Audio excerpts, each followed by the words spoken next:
All right, we're going to go ahead and get started. I was given the green light, thumbs up from Nick. Move back. I'll move back a little bit, but I feel like I'm away from everybody when I know, it breaks my neck. Yeah, I understand. It breaks their neck. We're breaking a lot of necks in here.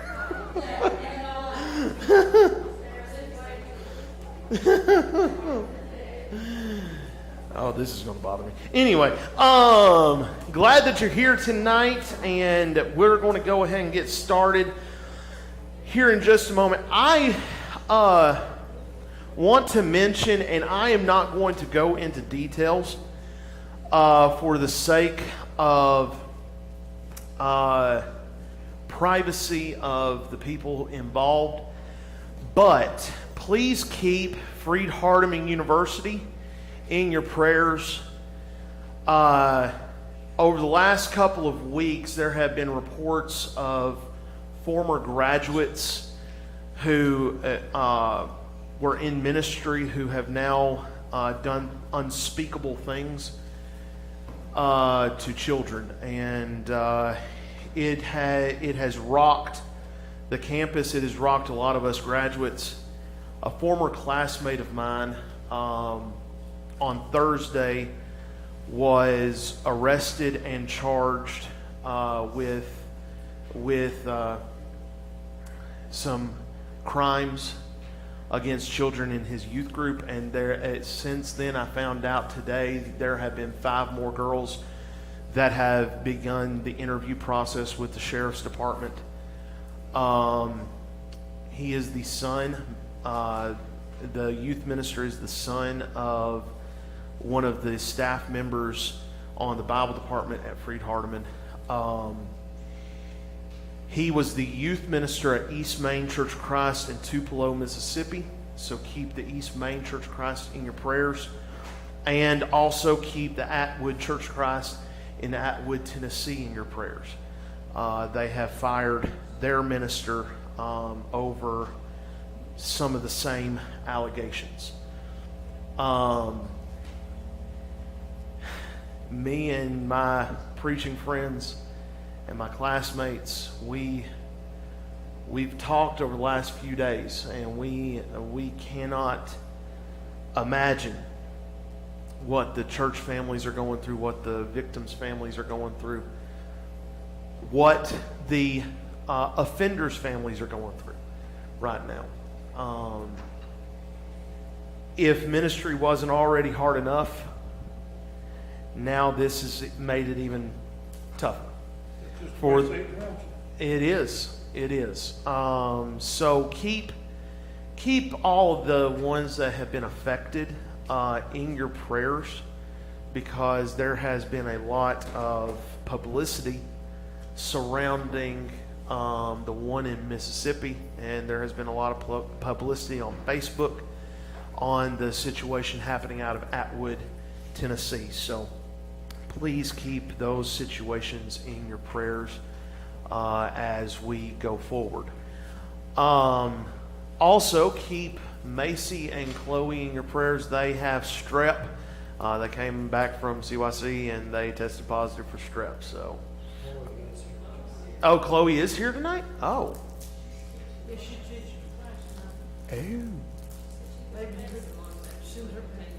Gotcha. Okay. There we go. Never mind. Never mind. Macy still needs our prayers, but apparently Chloe doesn't need prayers right now. I don't know if she's teaching class. She might. This is true. Chloe is teaching class, so let's keep her in your prayers. But anyway,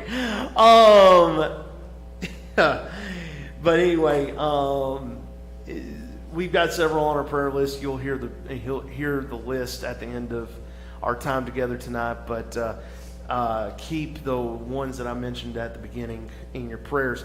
We are in lesson 2 of our workbook, the Gospel of John, part 2. It's interesting how things line up, because on Monday night, I was able to finish, which I was not planning on doing this, but because we don't know the schedule that we have with the gel anymore, we have to just go with what we got, and we didn't know if Monday night was our last night with the group we had, so I had to cover 4 chapters of Mark, the final 4 chapters, 13, 14, 15, 16. I had to cover all 4 chapters in the space of an hour and a half. That is very difficult. If you've never tried it, I suggest don't, because you have to go through the whole last week of Jesus' ministry, his public and private ministry, plus the crucifixion and the ascension. You have to go through all of that in the space of an hour and a half. That is very difficult. But we did it. But we did go through the last week of Jesus' ministry. And we began last week with John chapter 12, verses 1 through 19. And we were discussing how that began that last week of ministry, okay? And John chapter 12, 20 through 50 is going to cover all of Tuesday. If we timeline match up things, it's going to roughly cover Tuesday of the last week of Jesus' life before the crucifixion, because of different timeline variables and different things that we know from historical records and things of that nature. So, John chapter 12, we get the end of the public ministry of Jesus. His public ministry ends when he leaves the temple in John 12. When he leaves the temple for that final time, you see, let me get to it, that everyone was starting to hear what was going on. Mark chapter 13 gives us a little more insight and detail as to what the Pharisees and the scribes and the Sanhedrin were talking about. Matthew and Luke both do as well. They give a little bit of insight as to what was being said, what Jesus did. He leaves the temple in Mark 13, and let me turn over there so you get a little bit of a sense of what's going on. He's leaving the temple, and he is talking about the destruction of the temple in Mark 13, verse 1. He's talking about the destruction. He tells a couple of his apostles, we don't know who they are, but a couple of his apostles who are following him, they look at him and say, "Master, teacher, don't you see those beautiful stones? Don't you see these beautiful buildings?" And they're pointing out that because the spiritual elite of the day had seen all these temples of these Greek gods and goddesses, right? They had seen all of these temples, and they were wondering why their buildings didn't look the same.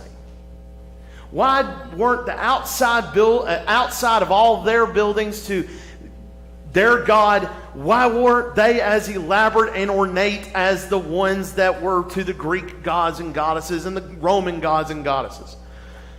So, the temple had been constructed with all this beautiful architecture of the day. And they made it look ornate. It was really a symbol of their hubris. It was a symbol of their egotism, right? That was what it was about. They had become so ingrained in their own egotism and their own thought processes of how things were supposed to be, that they had made these things a symbol of them, not for God. Jesus had a quick answer for him in verse 2.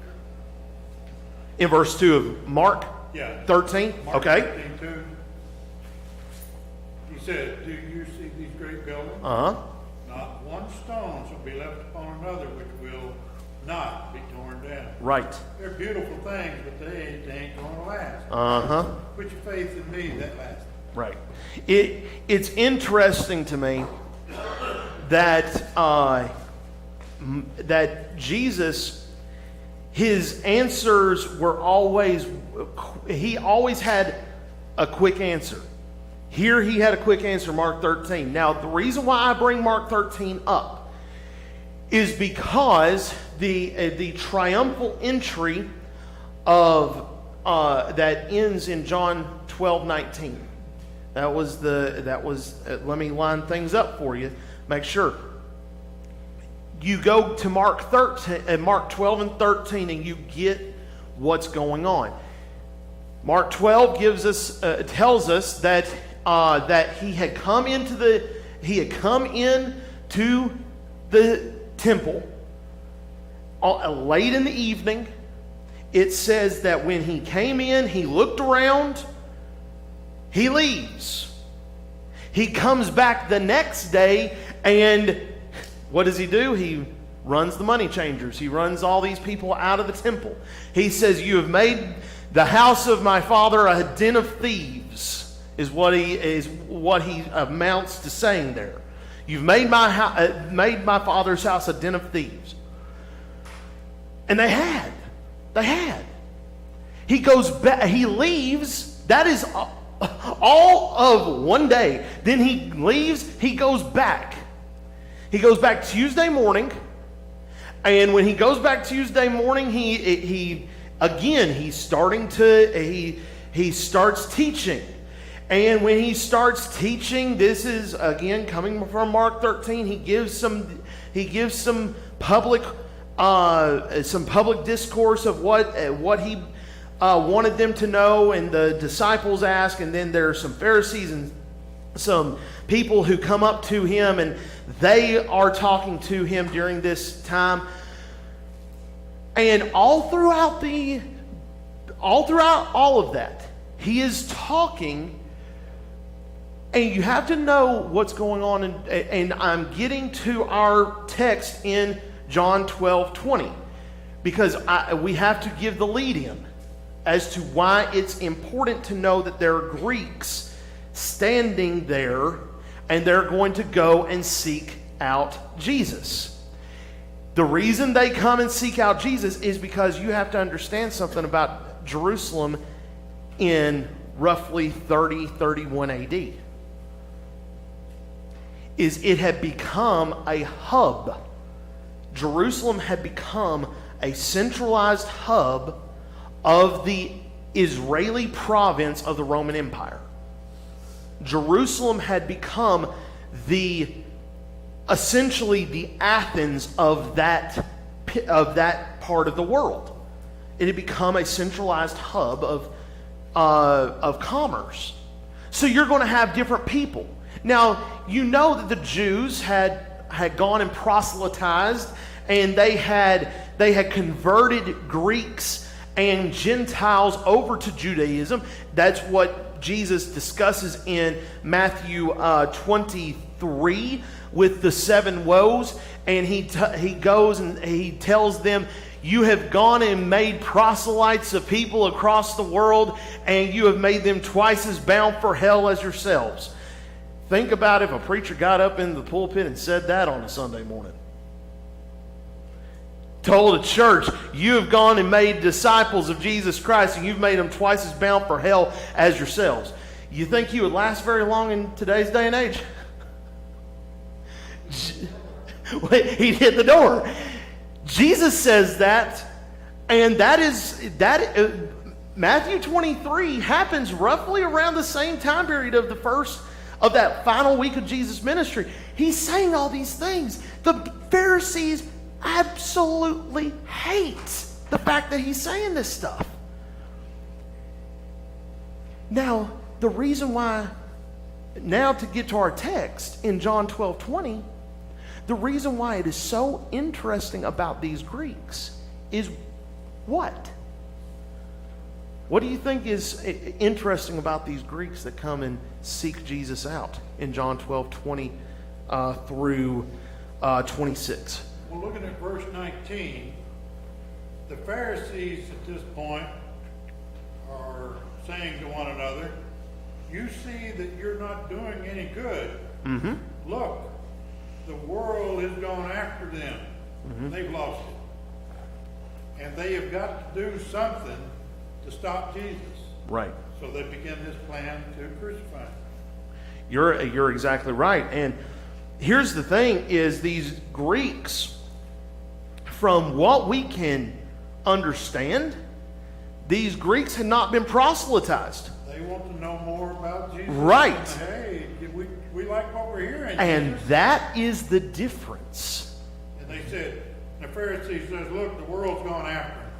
Right. Well, we got to do something to stop him. Think about this. You have to understand something. The Jews hated, the spiritual elite especially, hated Gentiles. The hatred was so intense that they could not have cared less about the Gentiles. They got along with them to suit their own interests, but to actually be friends with them, to actually converse with them and talk with them makes them unclean. They're not going to converse with them. They're going to send people that, and I'm talking about the spiritual elite, they're going to send their cronies, as it were, to convert them because they do not want to be viewed as unclean. Because the Sanhedrin, the spiritual elite, they don't want to be unclean. Well, here's the thing, is these Greeks seek on their own.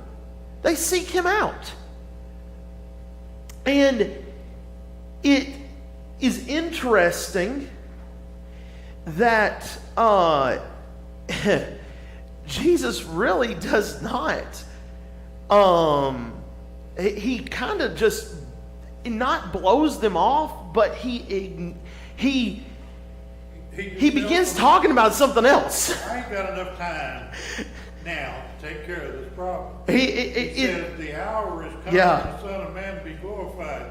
I've got to go do something else right now. Yeah. He's like, listen, if you want to serve me, follow me. That's really what it amounts to. Serve me, follow me. Been teaching for 3 years.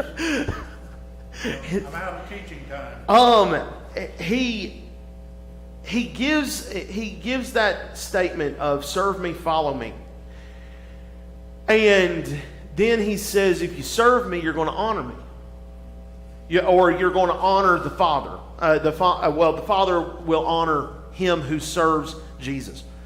The underlying thought there is that, as Brother Eichmann puts it, there is no way of knowing, but it is interesting to think that Jesus did sit down later with them to talk about the talk about God's kingdom and how it would be soon open to not only the Jews but to all people. This is a precursor. This whole story is a precursor to Acts chapter 1 and 2. Really, Acts chapter 2, the first sermon of the gospel, then Acts chapter 10, which the Gentile converts to Christianity, right? Cornelius and his house. It gives us a sense of what is about to take place, right? It is one of those things that has an underlying story and meaning to it, where it has the initial story of it, which is the Greeks come and they want to talk to Jesus, they want to know him, they seek his face and all this, but then there's this underlying thought that Jesus tells them, If you serve me, you must follow me. If you serve me, God will honor you. That is the way it looks. So he says all of that. Now remember what Mike said, John 12:19. The Pharisees and Sanhedrin, they had already gotten it in their mind that they are not that. Well, the world's followed him. He's of the devil. He's gone. He's a goner. Everyone who follows him is a goner. We need to kill him to get rid of him. It says in Mark. I know I'm going back to Mark, but it says in Mark 12 that they had already begun to plot. Mark 13, they do set in motion the events that will take place for Judas to go and betray.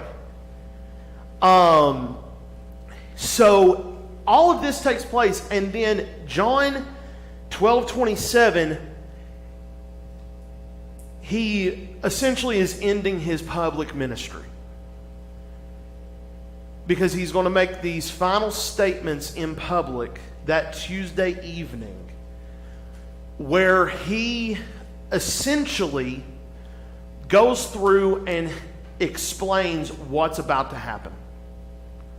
He gives really the final public declaration of what the Pharisees are about to do, what the Sanhedrin, what the spiritual elite are about to do. He is going to foretell about his death. He gives a few different thoughts, and he says something in verse 27 that seems to be a bit odd. And the New American Standard Bible puts it in this way: Father, save me from this hour. It is interesting that it is translated as save me from this hour, meaning save me from this time, because now his time has come. Up to that point, every time they had tried to arrest him, he had been able to avoid it because it wasn't time yet. But now the time has come. Now the time is there. It is there's no longer any way of avoiding it. And he wasn't avoiding it. Let me make that perfectly clear. But now the time has come. He has all but said everything he needs to say publicly. He acknowledged, but for this purpose I came to this hour. Yes. He asks the question, what shall I say? And then he says, hey, could I say, Father, save me from this hour? Could I say that? Well, yeah, I could. I could. But he's come for that. That's the express purpose of why he's on earth, is to enact God's will. So he does this. There, I love Brother Eichmann's point here, that verse 23 really begins this whole section. And there are as he puts it, there are three paradoxical statements that he makes about a seed dying only to produce new life. Then in verse 25, there is the statement that he had made previously as well, that, and remember, he who loses his life will save it. He who saves his life will lose it. He had said this statement on different occasions before, but this one seemed just a little bit different. Why does he say it now? That's kind of there's some interesting thoughts there because it's very exaggerated. He is emphasizing this. And then in verse 26, before you even get to verse 27, where he says that he has come for this express purpose, in verse 26, he emphasizes that God will honor those who serve. We talked about that just a few minutes ago. We talk about in verse 25, he says, he who loves his life loses it. Yeah. We're talking about those Pharisees. Oh, yeah. Because they love this life. Absolutely. But they don't, they hate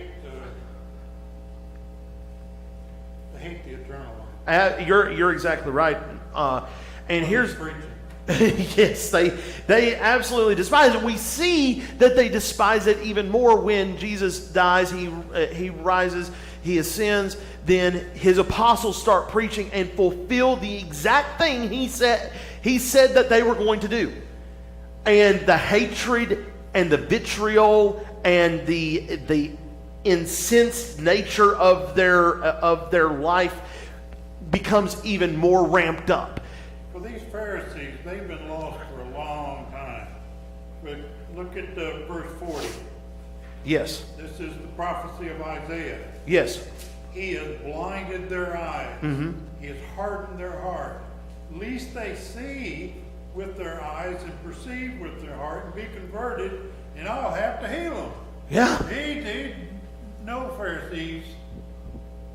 I've hardened your heart, and you're out of here. Yeah.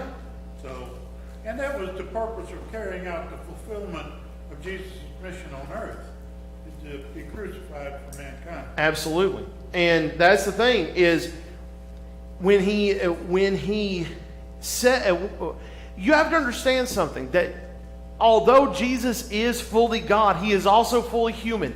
And when he says, my heart, my soul is troubled, or my heart is heavy, is really what that amounts to. My heart is heavy, my soul is troubled, I have been shaken to my very core. That gives you a sense of where his emotional state is. There's a lot of people there that he loves. Yeah. He likes being around them, and as a human, he doesn't want to leave And them. he knows what's coming 3 days from now. He knows what's coming. And as I've mentioned before, the way that the Romans did crucifixion, we're not there yet. But the way the Romans did crucifixion, they had perfected it down to an art form where they made it a spectacle. They lined roads with crucified bodies into major thoroughfare cities. They had made it to a very art form. So it wasn't like you could not get away from knowing what crucifixion looked like, what crucifixion was, and the fact that it was brutal. And he knew. So when he says, my soul is troubled, yeah, his soul is troubled. And he's saying it in public. These are really some of his final words that he says in public. And he's giving his disciples, anyone who would hear his voice, some understanding of what's going on. We know from the other 3 gospel accounts, even though John doesn't record it, he ends up that he takes them to the Garden of Gethsemane, which was, as Mark put it, Garden of Gethsemane was here, the Temple Mount was here. They looked right at each other, essentially. And so he takes them to the garden, and he says a few more things that he's about, and this kind of is the end of public, beginning of private, but he gives some final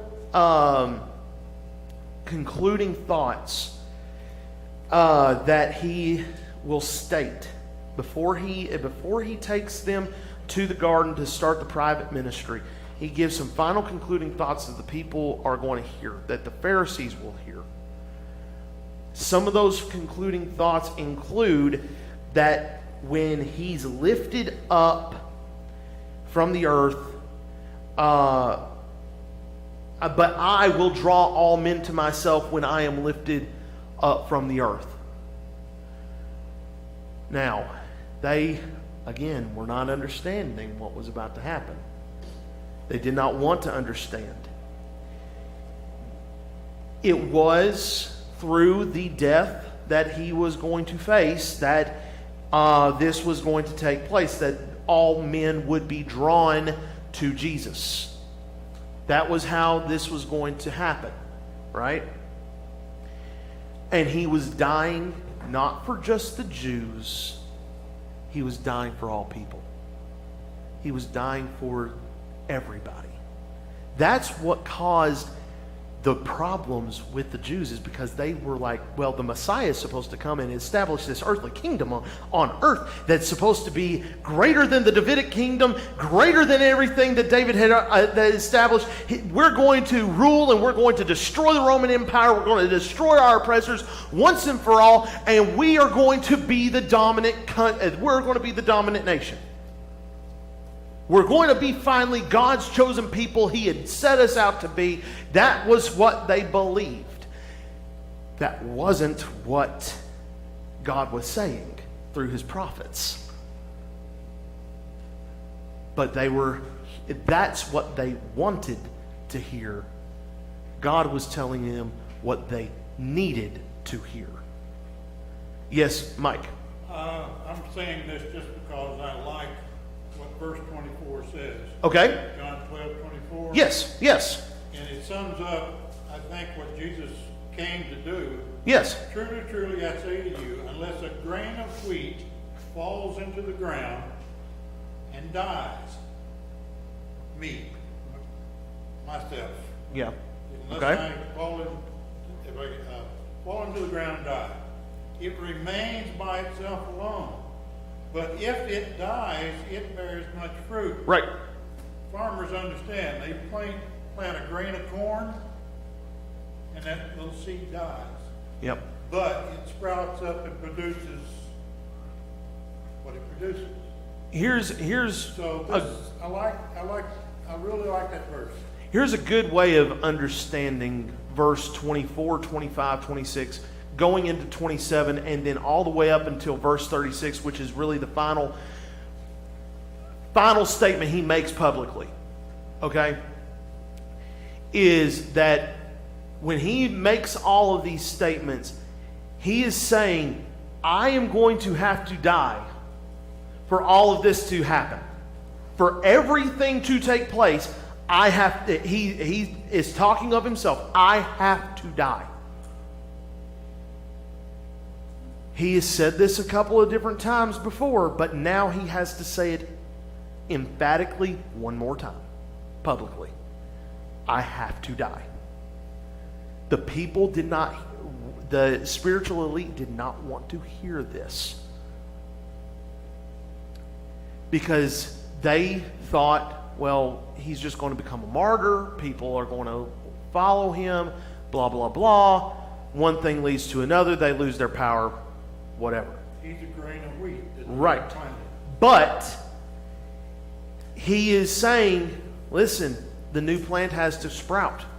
But I have to fall into the earth. I have to be watered and die. So he makes all these statements. Let's. I want to make some final remarks about the last few verses, and then if you have any comments or questions, let's address those. But his final few statements he makes really sum up what is going on at the end of the public ministry of his time on earth. His public ministry ends by him making the bold statement that he although he had performed all these miracles, although he had performed all these signs, and although he had done all these things, people still were not believing. Tells you all you need to know about where their hearts were. Absolutely. Absolutely.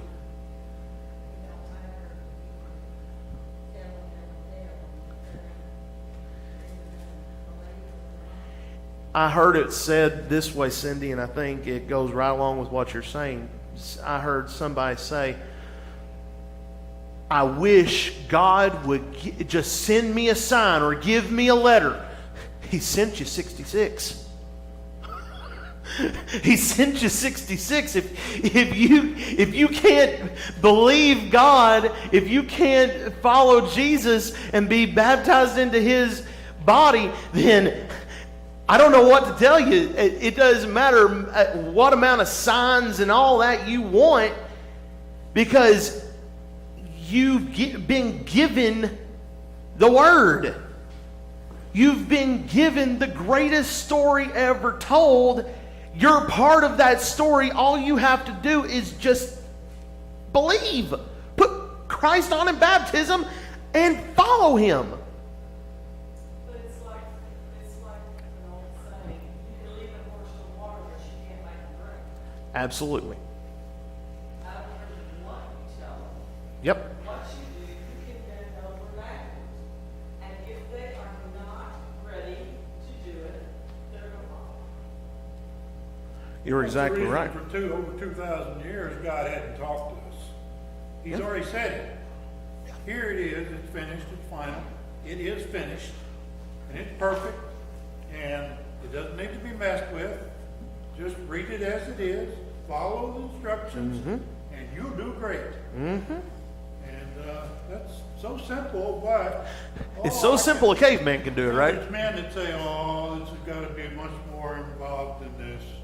We've got to add some stuff to this. We either have to add stuff to it or take away stuff, because either A, it's too hard, or B, it's too simple.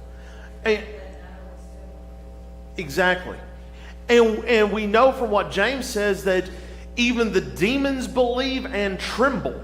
He says, James puts it bluntly. He says there are some who have a dead faith that they don't do anything. They don't do anything. There are some who have a demonic faith that they, as you pointed out, they believe, but they don't do anything about it. Then you have a dynamic faith. You need to have that dynamic faith where you act upon it. You've got to have fear of God.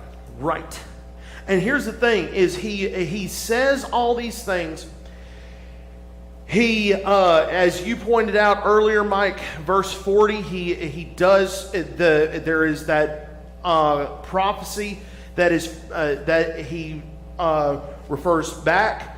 John refers to the prophecy of Isaiah, speaking of what was going on with the Pharisees and all them, that there were people who that would their eyes had been blinded, their hearts had been hardened. And then verses 44 through the end of the chapter, he basically begins his private ministry. He basically starts what is considered the longest recorded, even though there are some interruptions throughout by his apostles of questions and comments that are being made by his apostles. It is the longest recorded sayings of Jesus by John, that John records, from John 13 all the way to end of John 17, beginning of John 18, because we have what we will go through, which is the washing of the disciples' feet and all that. But he ends really by way of taking us back to what John begins the gospel with. Speaking about the light. Speaking about the fact that he refers to himself saying, I have come to be the light. I've come to be the light in the world. That's what he says. Now, at the beginning of John, as we know, John will say that he was the light, that he is the light of the world. So it's a reference back to that. It is interesting that we have, that as far as we can tell, there is a time lapse that takes place in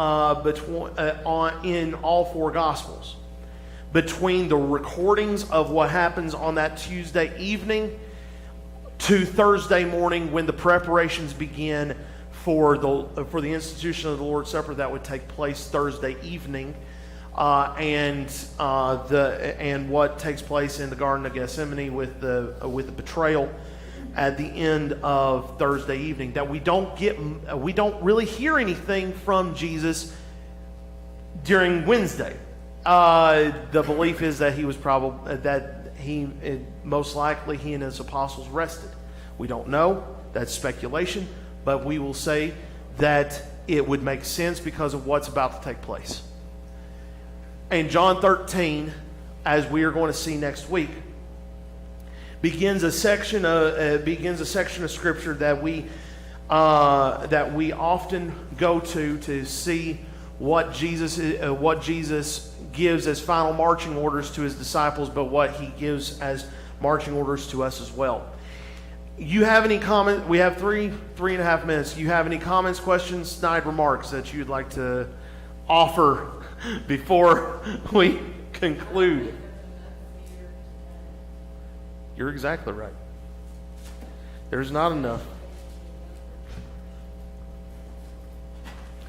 If they had any idea what they were doing and what it was going to get them into, they wouldn't do it.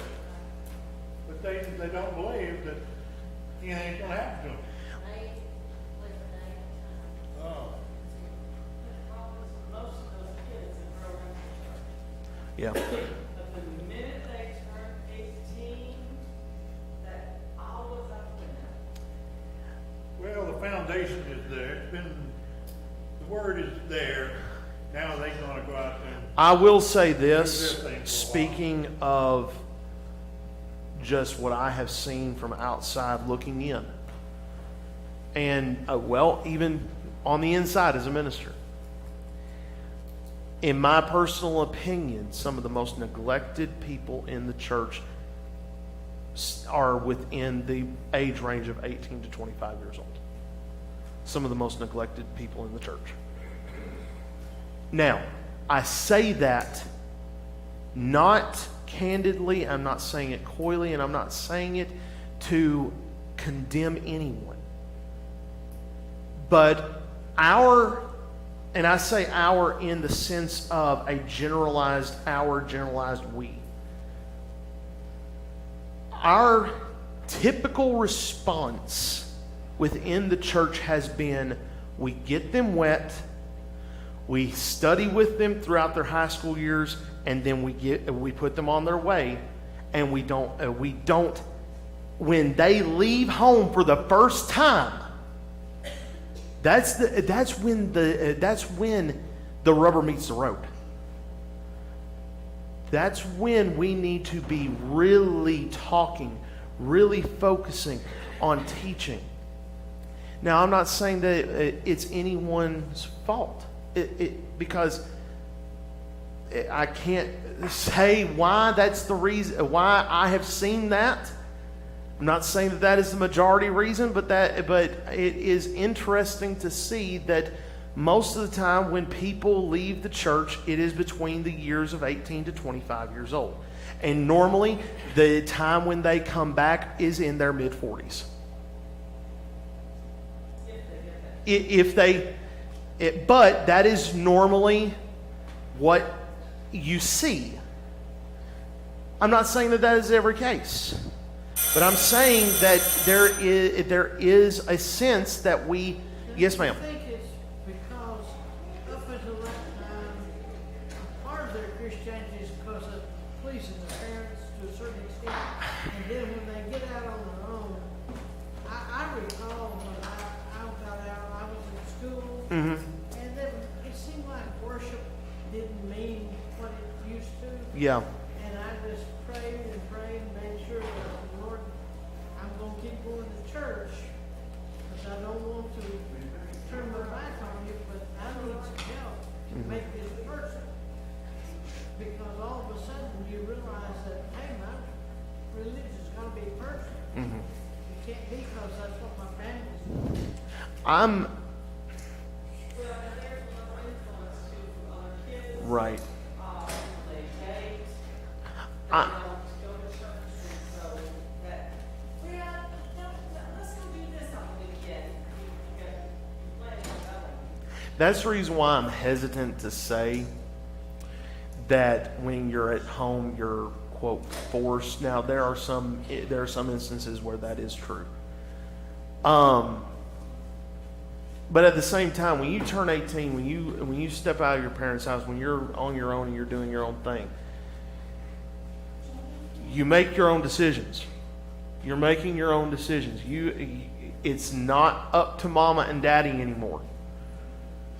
Now, the way you've been taught and the way you've been raised should have an influence as to how you live, right? That's how it should be. However, sometimes that's not the case. I can tell you from my own personal experience. And y'all have heard me talk about it. I was raised going to church. I was baptized at age 12. I can tell you that I knew what was right and wrong, and I still fell away. And what did you receive when you were baptized? Forgiveness. The Holy Spirit. Right. But what I'm And saying He is, will never, ever leave you. right, but what I'm saying is that there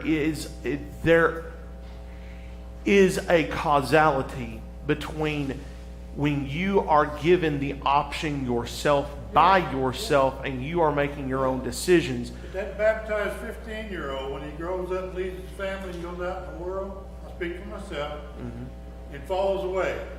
Doesn't go to church. I mean, he's got it in his mind, maybe. He knows guilt when he's doing something wrong. He feels the guilt, but it doesn't. He works his way through that.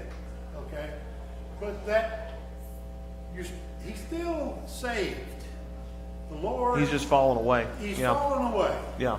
I see what you're saying. And the prodigal son, it says Jesus is at the door. And the He's door waiting. is open. He's His waiting. arms are Yeah. outstretched. Just come back. Come back. And the person that has Christ in their heart at that will know that. They feel it. It's one of those things, and I say I want to make sure that for those watching online, and since we are now, this discussion has gone a little bit further, hey, why don't we just take it a little bit longer into our devotional period as well? My thought is this, that when we are going back to what there has to be some fear. There's not fear anymore. That's the reason why I am so. It hurts me so much when as a minister, when I hear ministers who do not teach about hell, who do not teach about the ramifications of sin. Because there are young people, old people alike, who hear the good stuff, the happy stuff, and they get it in their minds, whether they were taught this or it's just that they got it in their minds because they misconstrued something, but they got it in their minds that they can do whatever they want to because I've got Jesus. And that has been a problem over the course of time. We have to be careful in that train of thought. Because what takes place is when it gets in their minds, then they think they can do no wrong. Right. That is the slippery slope. And within the church, it has become once baptized, always saved. And what now?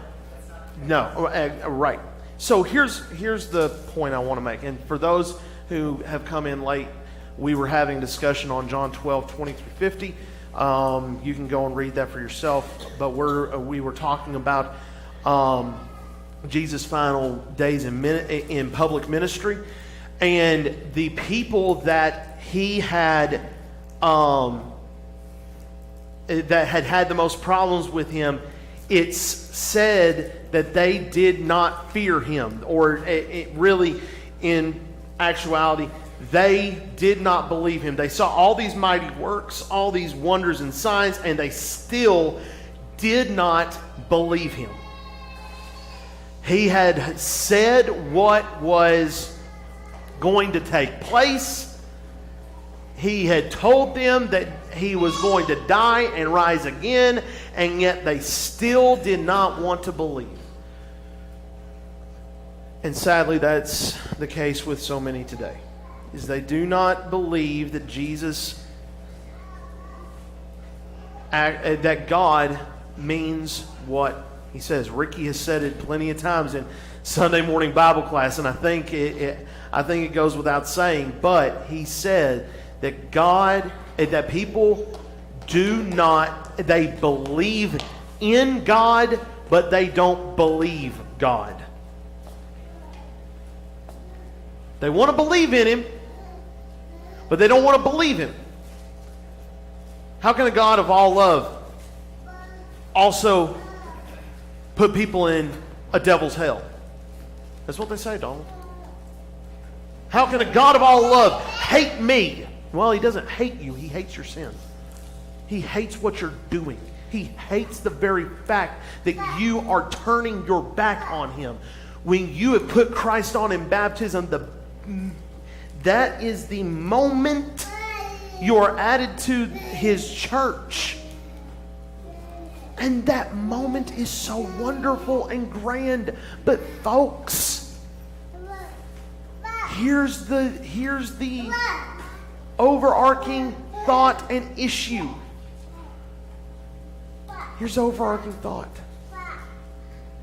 Is we have to tell people the good news of the gospel of Christ. The point of Jesus' private ministry, the whole point of his private ministry, those last 36 hours, really the last 24, that he was with his apostles, those last few hours he had with them, he had to tell them, listen, you're going to teach about me. You're going to spread good news.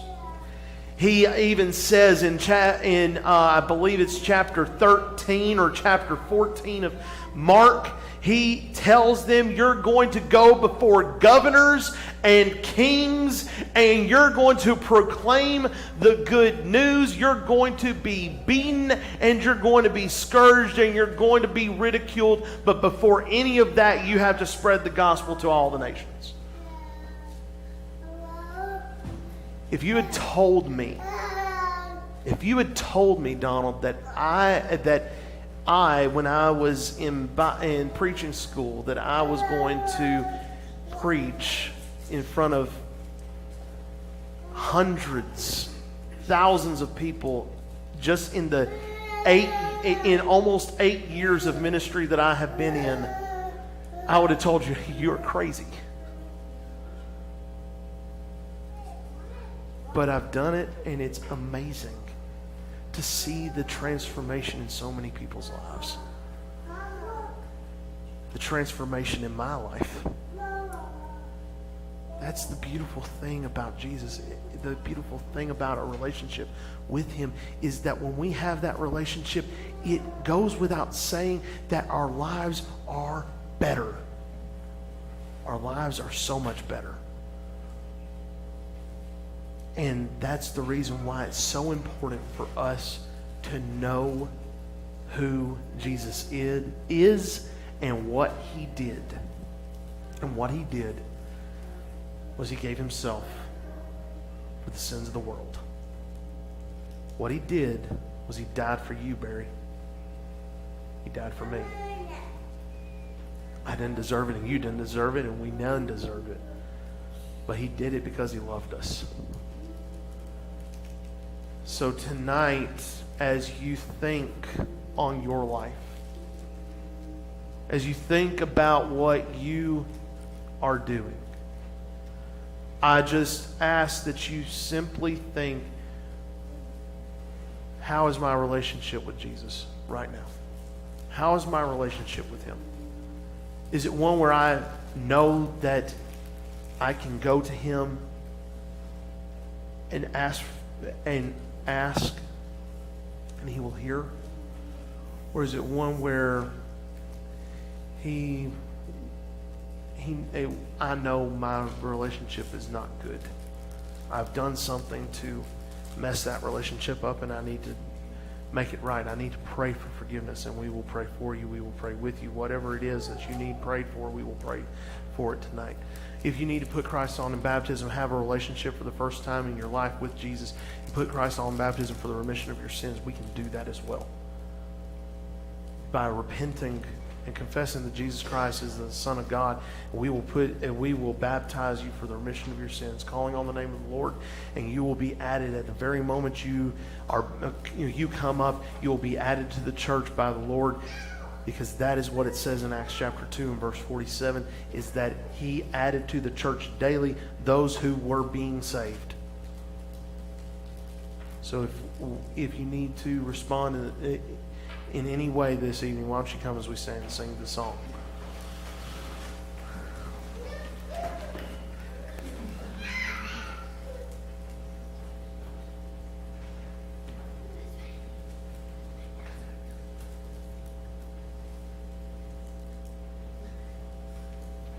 Softly and tenderly, Jesus is calling, calling for you and for me. See on the portals, he's waiting and watching, watching for you and for me. Come home, come home, you are weary, come home.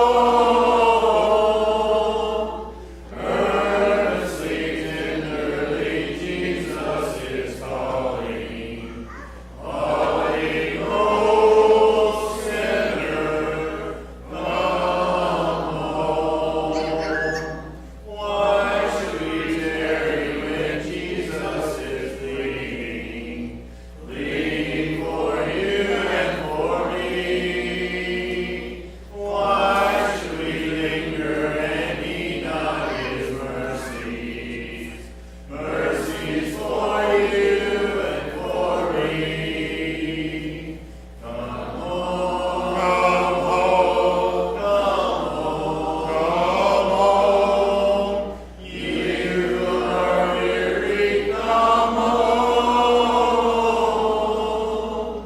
Earnestly, tenderly, Jesus is calling, calling, oh sinner, come home. Oh, for the wonderful love he has promised, promised for you and for me. Though we have sinned, he has mercy and pardon, pardon for you and for me. Come home, come home, come home. You are weary, come home. Earnestly, tenderly, Jesus is calling, calling, oh sinner, come home. All right, let's pick that song for our closing song.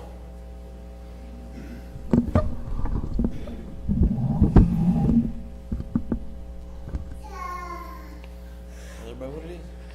In Christ alone. In Christ alone, my hope is found. Here in the light, my strength, my song. This cornerstone, this solid ground, firm through the piercing cloud and storm. What heights of love,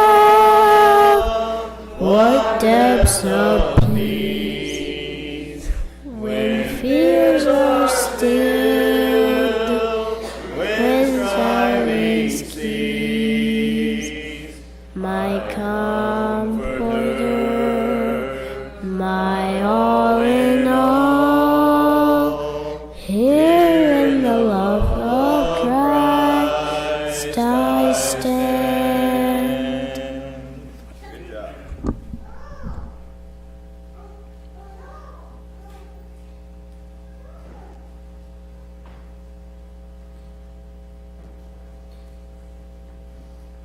Let us pray.